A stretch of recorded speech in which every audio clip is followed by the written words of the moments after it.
Wisteria, energy, twister. Hello everyone, welcome back to the Ghost of Essex, Mysterious Mersea and Other Islands.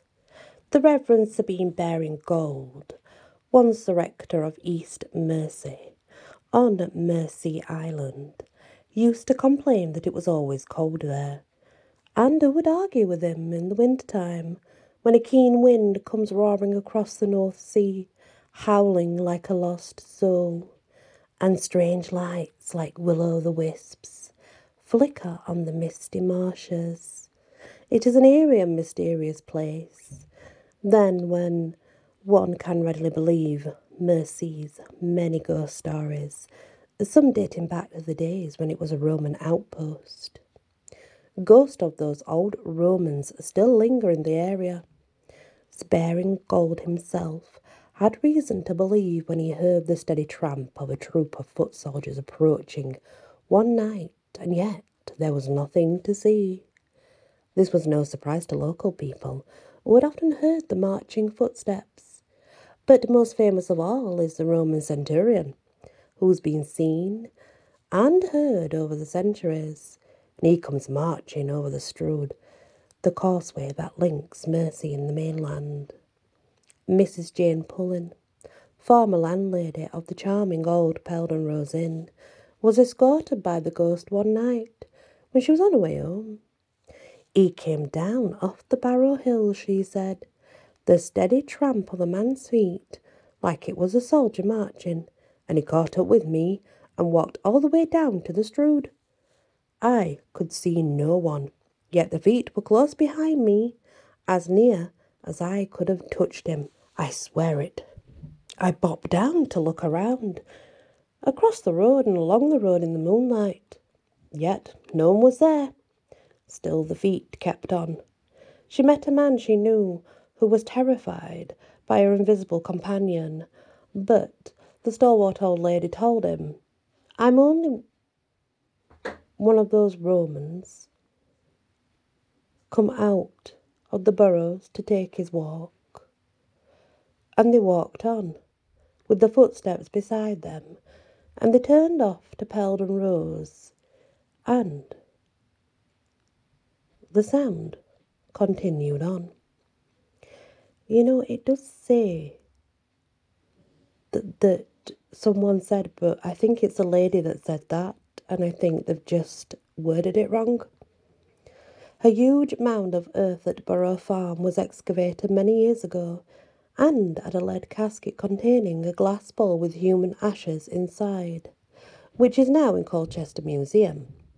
Do they have some connection with the ghostly centurion who searches down to the Strood? One motorist crossing the Strood narrowly avoided hitting a figure which emerged suddenly from the mist, and 2 naval ratings had a similar experience in February 1970, but in their case they had driven through it before they could stop. But there was no bump, no damage, and no body. Other figures believed to be Roman soldiers had been seen on the East Mersea Road, and the Reverend Baring Gold used to say that on certain nights you could hear the sound of clashing swords and battle cries and echoes of time when Roman legions fought their way ashore.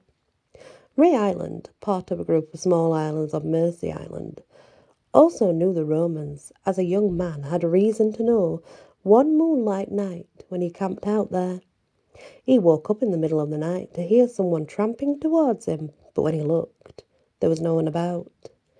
And yet, the measured, soldierly tread continued right up to his tent and on, which frightened him so much that he left with all his belongings behind and ran for home. Canvey Island, too, has its ghost of a long ago.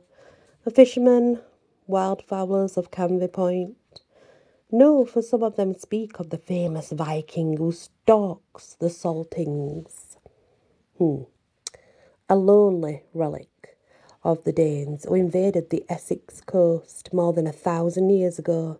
He must be a striking figure to encounter, standing 6 feet tall, with a long moustache and a beard, wearing leather jerkin, and a winged helmet on his head, his long sword hanging from his belt.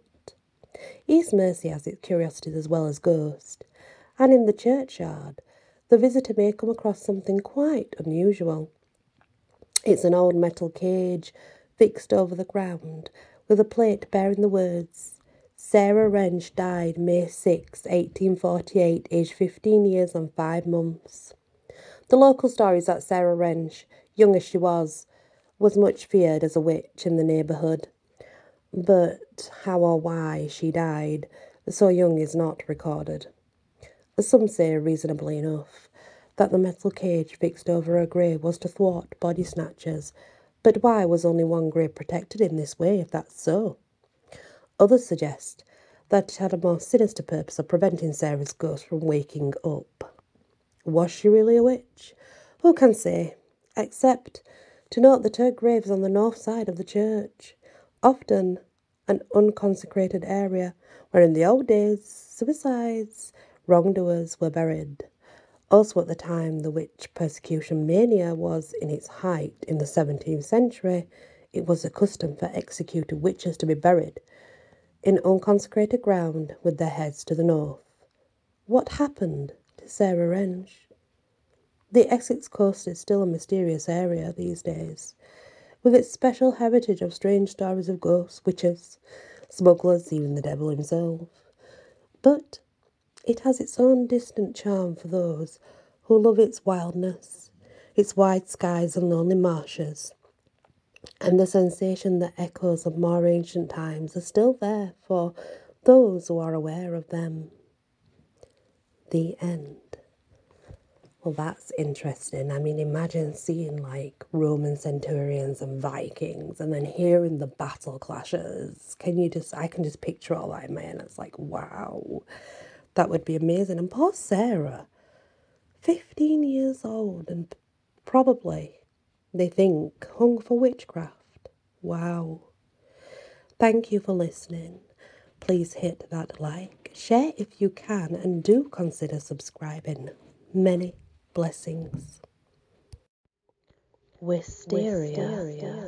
Energy. Twister.